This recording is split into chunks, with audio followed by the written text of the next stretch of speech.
This is an article from realization.org. A link to the original article is in the description to this video.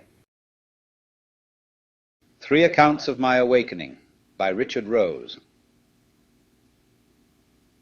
The first account. It occurred in Seattle, Washington. I was 30 years of age at the time, and I had been fed up several times with what I was doing. I had been into yoga and other things, and several times between the ages of 28 and 30, I had given it up and wished I could go out, get drunk, and forget about it. In fact, I had gone to Seattle to get married, and I was going to chuck the whole thing. I said, if I get married, I'll throw it out, forget about it. But while I was there, I picked up a job, and again I gravitated down toward the library. I'm back down there reading books on yoga and doing my yoga exercises, trying to marry the two, the mundane world, and this mental drive that I had. I think that this was the catalytic factor that caused the experience trying to bring these two together. I could be wrong. I had a room in an apartment hotel of sorts, and I would come home every day, sit up on the bed with my feet tucked up under me, meditate and think. So this particular day I sat there and I started to get a pain in the top of my head, right in the center of the top. The pain got worse. In fact, it got so bad that I started weeping. Tears started to come out of my eyes. I couldn't stand it, and I thought, oh boy, 3,000 miles from home, and I've got to blow my stack. That's what is happening. I thought that I would have a stroke or possibly go crazy, because I didn't think that it would just stop on its own. But I was aware at the peak of this pain of going out the hotel window. I was aware of actually seeing people who were on the street at the time, except that I was above them. This was in daylight, incidentally. It wasn't night. My window looked out toward the Cascade Range of snow-capped mountains, and I watched this just as if I were in an airplane passing underneath me. And then there was sort of a time flip over in which I was no longer over the Cascade Range. Now I could see all of humanity. I knew that all I had to do was look wherever I wanted, and I could see any man who ever lived or would live. There was no such thing as time. These people were all living now. All I had to do was to check them out if I wished. So I looked and I saw myself. I could see myself struggling down there, Richard Rose. I could see his whole life pattern. I'm still in a sort of astral projection form. I'm still much attached to the body, to these people, and I feel a tremendous amount of grief, a tremendous amount of sadness for this seemingly senseless struggle. Then I realized that I was both humanity and my individual self, and that I was everything. And in an instant I realized that humanity didn't exist, and that I didn't exist, but that I did exist in nothingness and everythingness infinitely. And how long this lasted I had no way of checking, because I was alone. And when I came back it was rather traumatic. And I stayed that way for several days, because it is as difficult to come back as it is to go into it.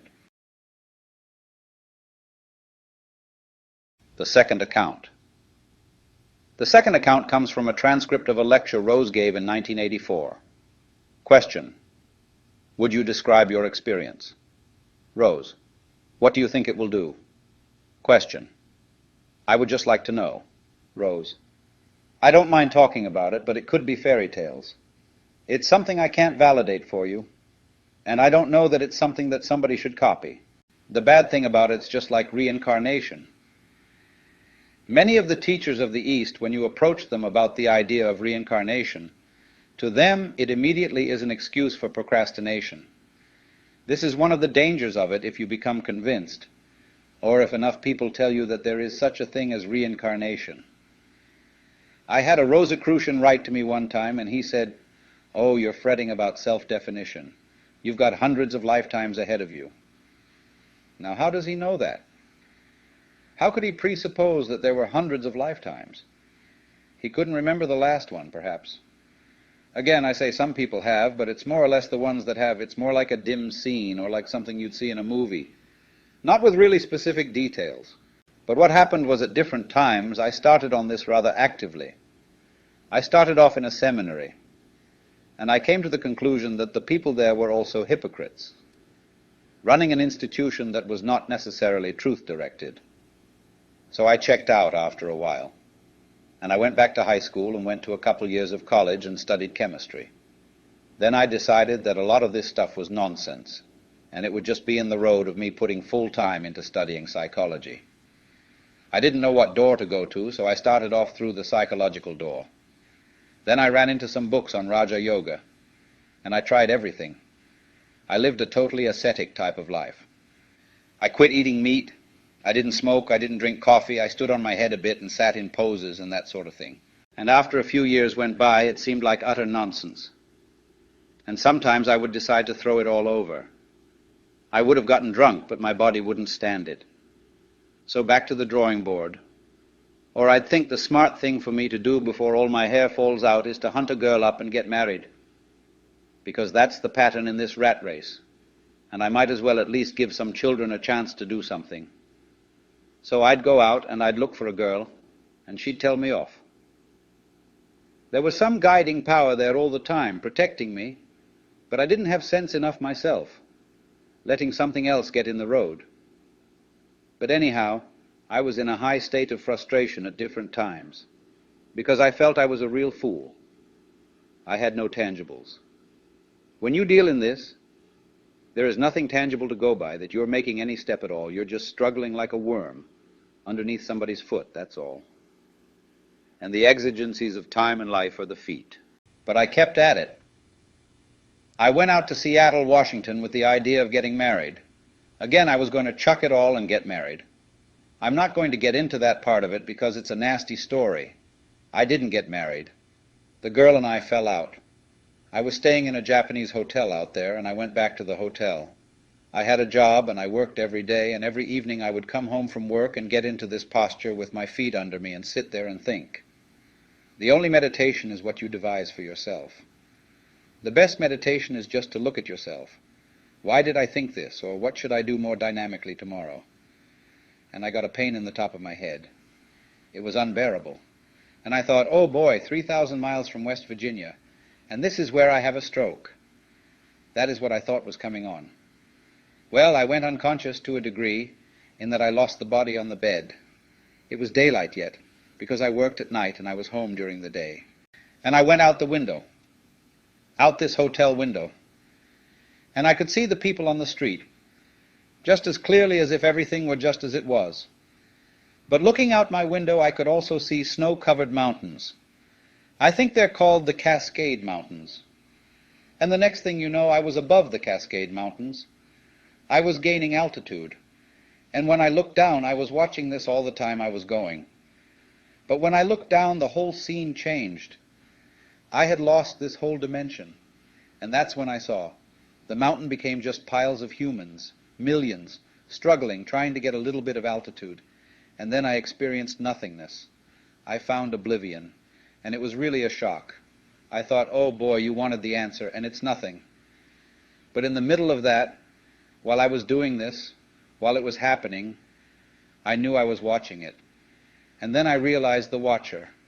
And in this little book I've written, that's the reason for the word psychology of the observer. The scene, the view, is not the viewer. That which is the viewer. If you look at your body, if you look at your progress, that isn't you. The viewer is you. The awareness behind all the time. That type of awareness, when you contemplate it, it's not really consciousness. You feel, you don't think. Awareness doesn't imply thought, and in some respects the relative thought does disappear. But that awareness always remains, and I knew in the middle of this that I was observing the whole thing. And that's when I knew I was immortal. I was nothing, and I was everything, simultaneously. Question. Was this God? Rose.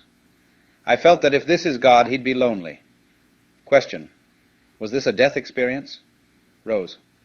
It's death, and you don't encourage it. It came to me one other time, and it wasn't as traumatic because I knew what was happening. But it's still. There's a Zen saying, before you have the experience, the hills are hills and the valleys are valleys. And during the experience, they are no longer hills and valleys. But once you return, again, once more, the hills are hills and the valleys are valleys. In other words, you've got to enter into the play. This is a stage play. You've got to come in and assume the mask of life until you're ready to check out. You have to eat and drink and whatever is necessary. I didn't have that particular feeling. As I said, I feel that something was.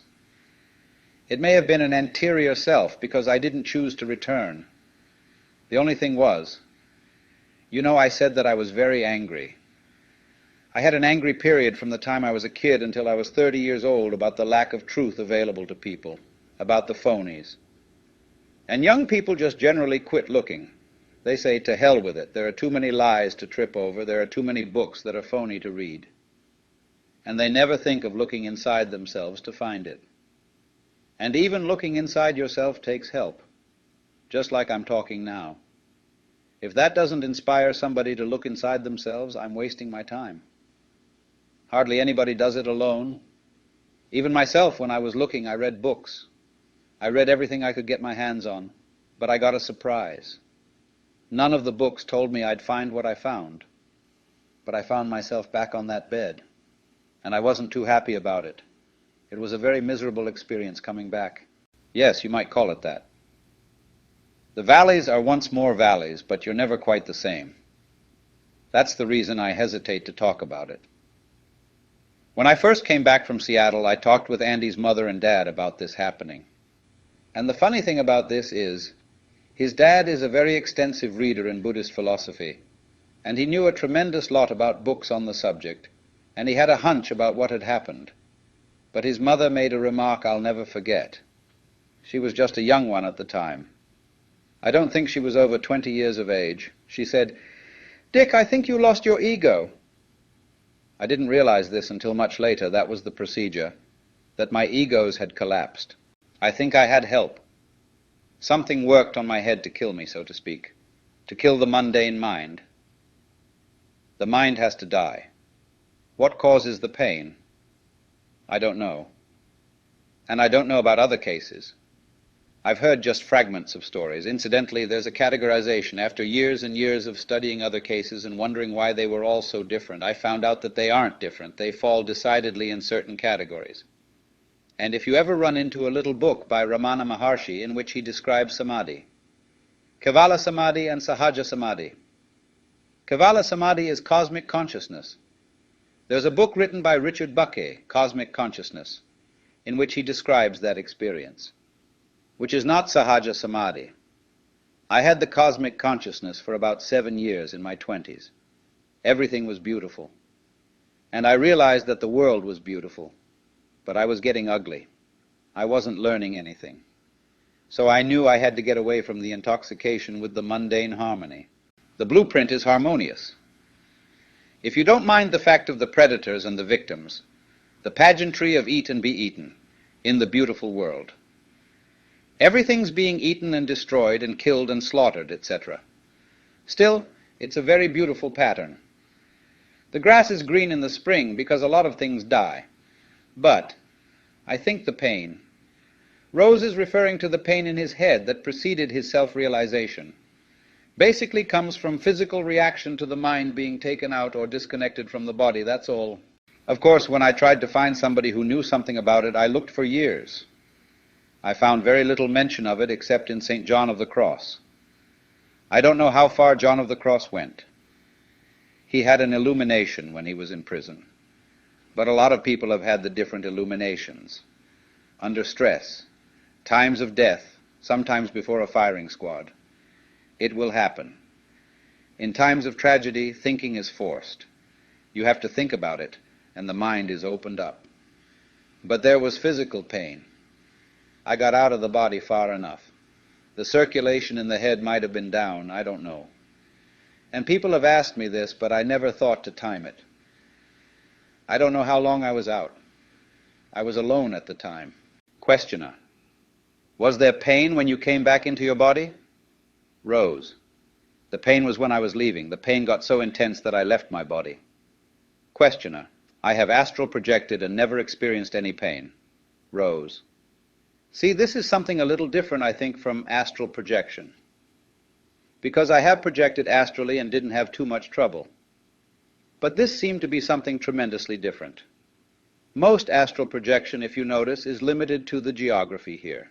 Questioner: about losing your ego. The ego that you're talking about is your will to survive, or your life. You left your life. Something happened and you died. That's the difference between astral projection and this. Rose: The thing that I faced, number one, was I had a lot of little, real lousy egos that I was trying to put across at the time. But also in the process, when I was sitting there and I knew that death was approaching, I had to face the fact very quickly that all of a sudden I was going to be possibly zero. In a natural death, when a person dies slowly, they go through that change. And I went through it rapidly. I accepted death, knowing that very possibly it could be zero. You have no choice. Any bit of protoplasm.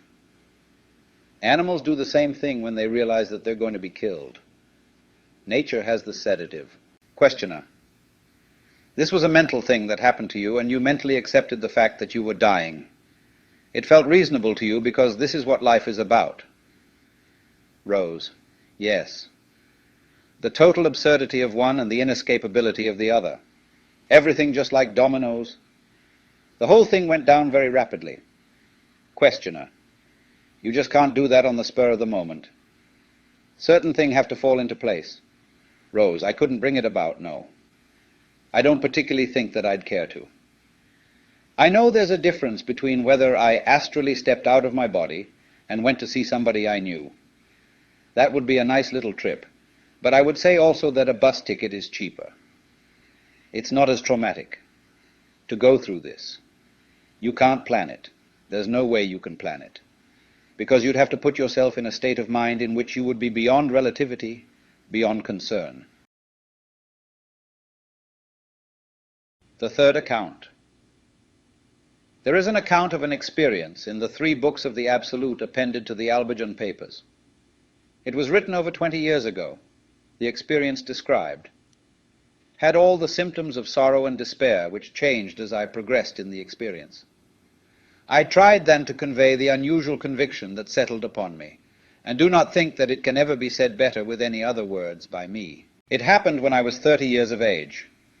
I had reached a sort of culmination of physical desire and spiritual frustration. My spiritual objectives were still bounded by my intellectual ego, and to compound the foolishness I was indulging a few other personality voices. That which I am trying to say here may not be clear enough about my personal life, but one need not advance into morbidity to describe a dead horse. I was playing the drama of life with one face and was looking eagerly to heaven with the other. I came apart at the seams very quickly. It was almost as though a chemical catalyst had been dropped into my mind. At the time I was sure that I was going insane. I should pause here to acknowledge the many psychiatric fingers pointing in my direction. At that admission. You may even say that I was preparing for this admission when I attacked psychiatry in my previous writings. Perhaps I was. But if I've been there and back, I should know a little more than the mechanic who has had a more limited confusion of the mental type, because of his protected vegetable existence. And I should be more reliable than any inkblot specialists who may have been there too, but whose professional pose prevents them from admitting it. I did not do anything rash. I had no reason to. I had no reason to do anything. While the ego is being melted, there is no joy. Sorrow permeated my whole being. Sorrow for myself and for humanity.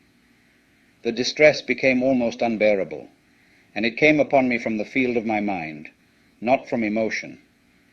Emotion may have triggered it, or a brick in the pavement may have caused it, or my emotional experiments may have triggered it.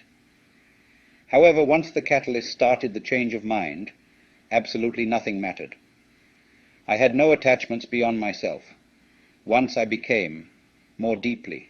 The initial attachment for myself became the prime source of my sorrow. I met myself face to face, and the division shocked me. Everything upon which I looked had a different meaning and aspect from previous comprehension, and was impossible to convey in language. Things in their essence are tangible only to mind essence, and not tangible to the mind of everyday cognition. Somewhere in the being of man there is an eye that must be open. We open it by closing all eyes or egos. Many things might qualify a deliberate attempt to arrive at such an experience. This is where a brotherhood or sangha becomes useful. It is like walking a tightrope in the dark. A friend to guide each step saves many a fall or loss of time. The friend needs to have walked the tightrope himself before to know what it is all about. The term tightrope is used to signify the precariousness of the position of the mind which adventures into intangibles. This acrobat must be well balanced by intuition and common sense. He must be eager, but his eagerness without some skill may cause much spinning of the wheels. He must keep his attention on the search for truth for years and decades, if need be. If he is young, he must look forward to a relentless struggle with no guarantee of immediate success. I remember that when I was 20 years of age, I decided to make this search my life's work. I decided then that I would try to change my being. I thought that it was that simple, within a couple of years.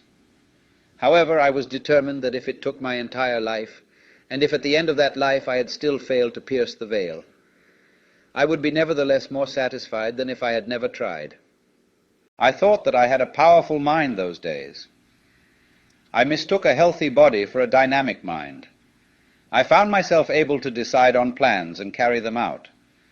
I made a few predictions that came true, and I thought that I had a superior computer. It helped a bit, but I was living in a glass house. Now and then emotion would settle on me like a stifling fog, and it would interrupt my meditations or studies. Irritation set in, and the respites from it were brief periods of mystical peace or joy. I found yoga to be a wonderful sedative. I thought at that time that I was dialing heaven. Years went by, and with the years my conceit began to shred away. When I reached 30 years of age, I decided that I had been kidding myself. My intense hunger for truth was waning. I was not sure of anything except that which I could see in the mirror, and that image was not faring too well in the hands of time. Then came the accident, or the event which is referred to as cosmic consciousness. It is important to remember that this was an accident. I had never met anyone previously who had that type of experience. My previous preconceptions about spiritual awakening were the result of readings of lives of mystics and their glowing personal accounts. These readings brought me to the expectation that enlightenment was coincidental with overwhelming joy. The fact that I experienced almost the opposite of that which I expected convinces me that wish was not a father to the result. In other words, the state spontaneously evolved. I was on the Pacific coast at the time.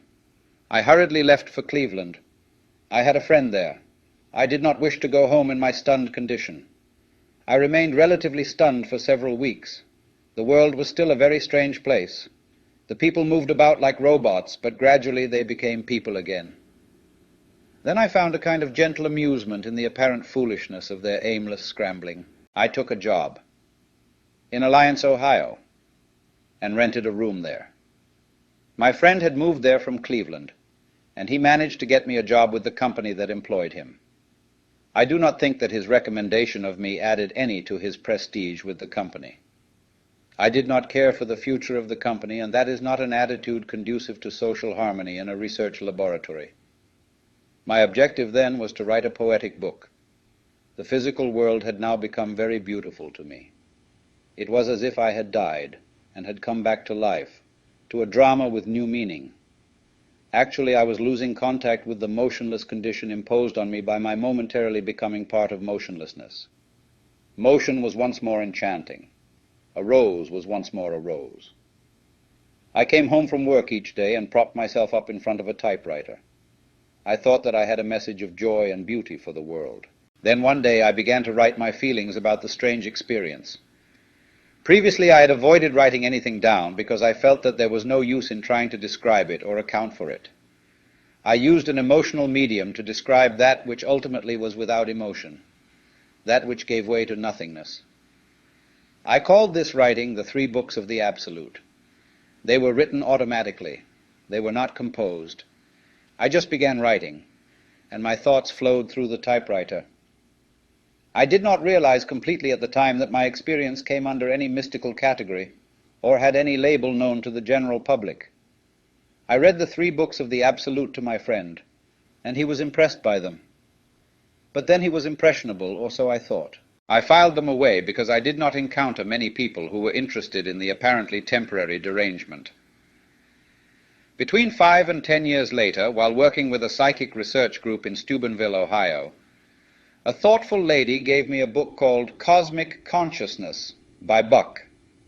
As I read it, I learned for the first time the extent to which it was possible for laymen to experience the same thing that I had.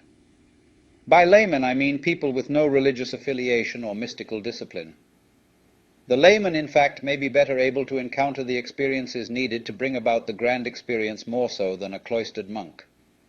And so I became convinced that it was not impossible to communicate the idea to others, if I took enough pains, perhaps. A writing of this type was planned over 10 years ago. I realized that man's thinking apparatus was almost hopelessly programmed to give out rationalization and wishful errors. I realized that man was not only a prisoner of space and time, but also a prisoner cast in an unreal world, completely out of touch with his unidentifiable brothers. All of humanity are hopeless robots, even though their egos are as eminent as their skyscrapers. Occasionally and accidentally, a robot puts to his own computer a question and comes up with an answer about himself, which tells him that he is a robot. And thus he becomes less of a robot. And so now I'm trying to contact the other robots, especially the robots who have progressed to that accidental computerization that makes them aware of their robotic state.